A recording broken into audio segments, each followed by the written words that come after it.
इस डिक्टेशन की PDF Telegram group में फ़ाइल नंबर 003 के नाम से मिलेगी। तो डिक्टेशन स्टार्ट करते हैं 5 सेकंड के बाद।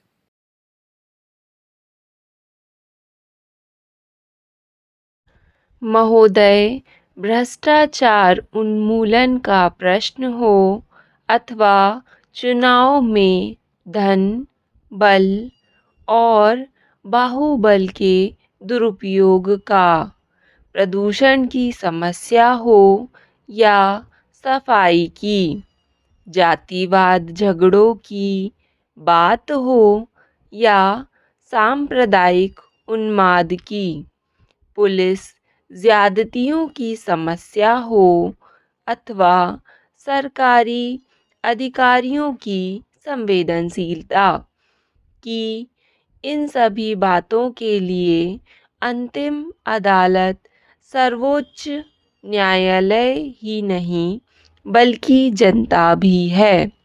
आज जो छोटे छोटे संगठन इन प्रश्नों को लेकर न्यायपालिका के दरवाजे खटखटाने का छोटा रास्ता अपना रहे हैं, कदापि उन्हें यह सोचना होगा कि वे इस रास्ते से न्यायपालिका को विवादों के दलदल में घसीटकर जिस अदालतशाही ढांचे को दावत दे रहे हैं, वह कभी तानाशाही का रूप ले सकता है।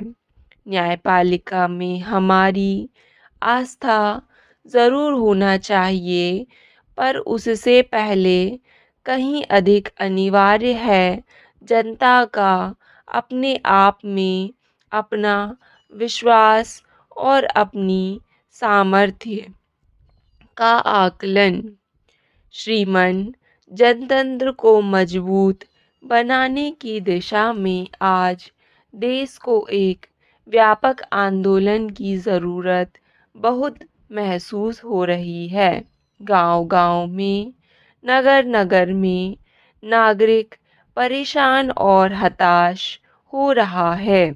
हर आदमी परेशान, सामर्थ्य और धन के अभाव में अदालत के चौखट पर नहीं पहुंच पाता है। वह अत्याचार के विरुद्ध कौन से न्यायालय में जाकर गुहार कर सकेगा?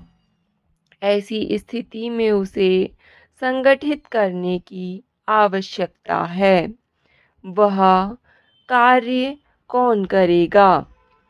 स्वयंसेवी संगठन, सर्वोच्च न्यायालय, उच्च न्यायालय के चक्कर काट रहे लोग इस न्यायालय की तुलना में जनता की अदालत में जाकर जनमत और जन आंदोलन को मजबूत करने का रास्ता चुने, तो शायद वे भारतीय जनतंत्र के वर्तमान गतिरोध और बिखराव को दूर करने में सचमुच में निर्णायक भूमिका अदा कर सकेंगे। रास्ता तो कठिन है, पर जहाँ तक मैं समझता हूँ कि जनतंत्र को मजबूत करने का यही रास्ता ठीक है। महोदय, भारतीय प्रशासनिक सेवा और उनके समकक्ष सेवा अधिकारी वर्ग सरकार से ऊंचे वेतनमान की मांग कर रहा है।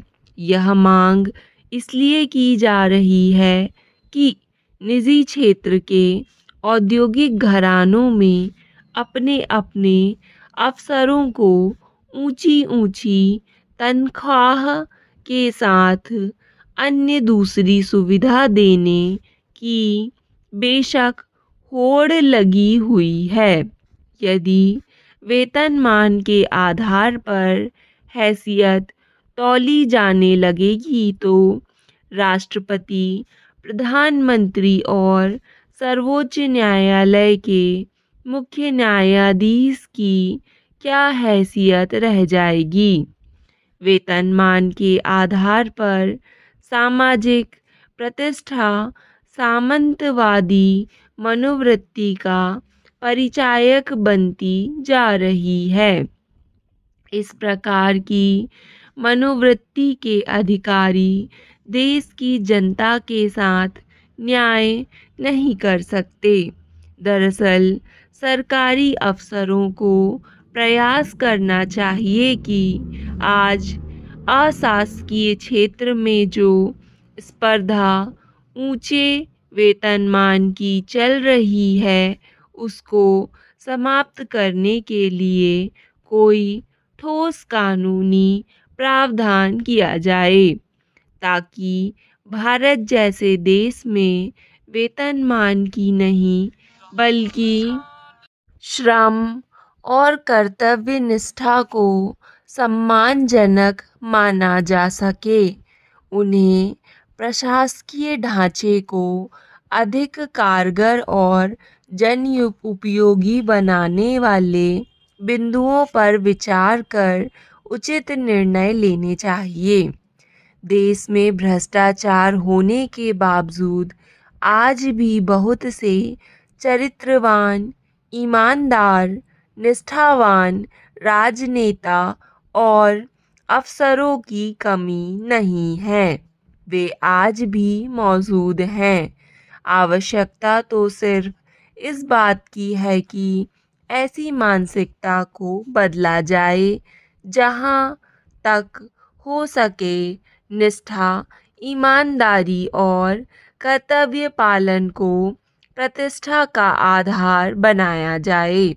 इसके साथ ही यह भी देखा जाना ज़रूरी है कि शासकीय कोषालय का धन अधिक वेतन भत्ते में खर्च करने की तुलना में धन को विकास कार्य में लगाया जाना चाहिए।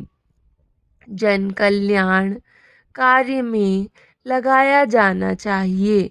इस कार्य को मूर्त रूप देने के लिए प्रशासन में उच्च पद पर पदस्थ व्यक्तियों को अपनी मानसिकता और मानदंड बदलने होंगे।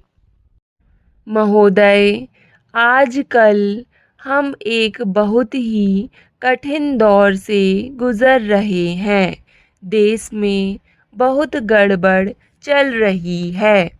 ऐसा लग रहा है कि अब पुरानी चेतना समाप्त हो गई है और स्वतंत्रता संग्राम का उत्साह धीरे धीरे ठंडा पड़ रहा है।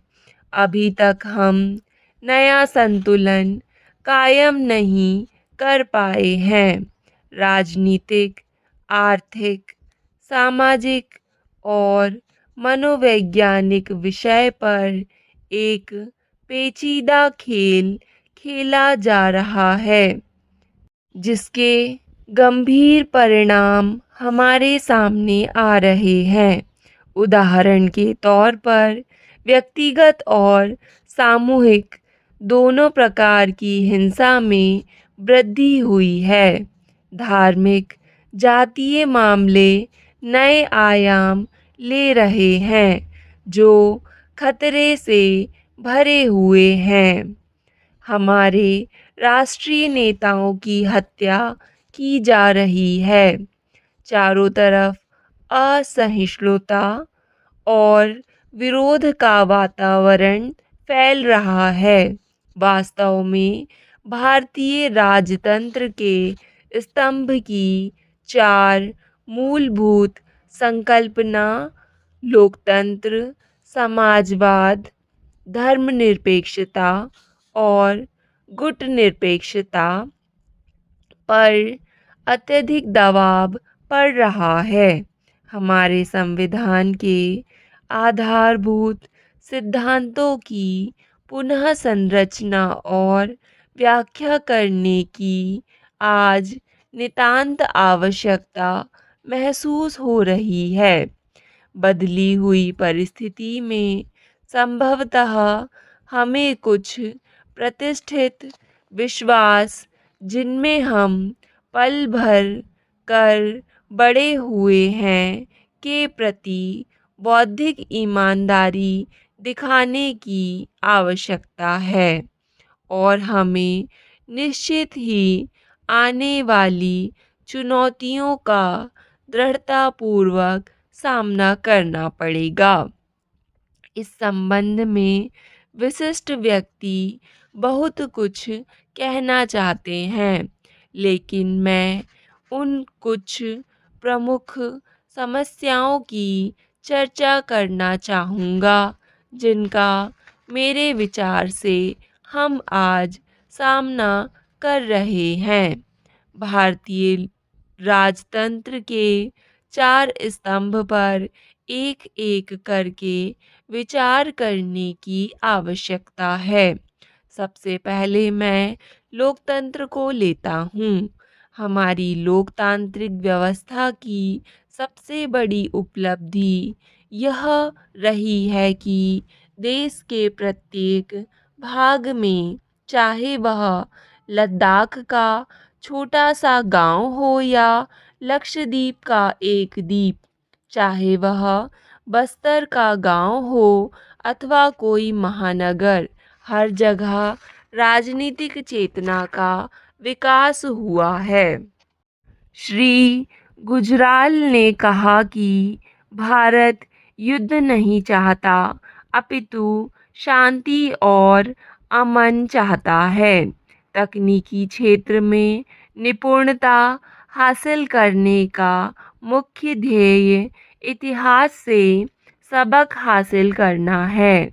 श्री गुजराल ने पूर्व थल सेना अध्यक्ष को इतिहास पुरुष की संज्ञा देते हुए कहा कि उन्होंने अपने युद्ध कौशल से नए युग का सूत्रपात किया था और हमको भी इस विरासत को कायम रखने के बारे में हर तरह से तकनीकी निपुणता हासिल करने का संकल्प पूरा करना चाहिए।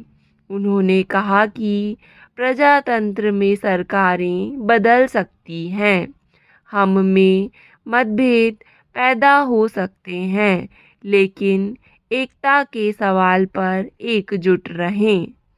डिक्टेशन पसंद आए तो वीडियो को लाइक तथा चैनल को सब्सक्राइब ज़रूर करें।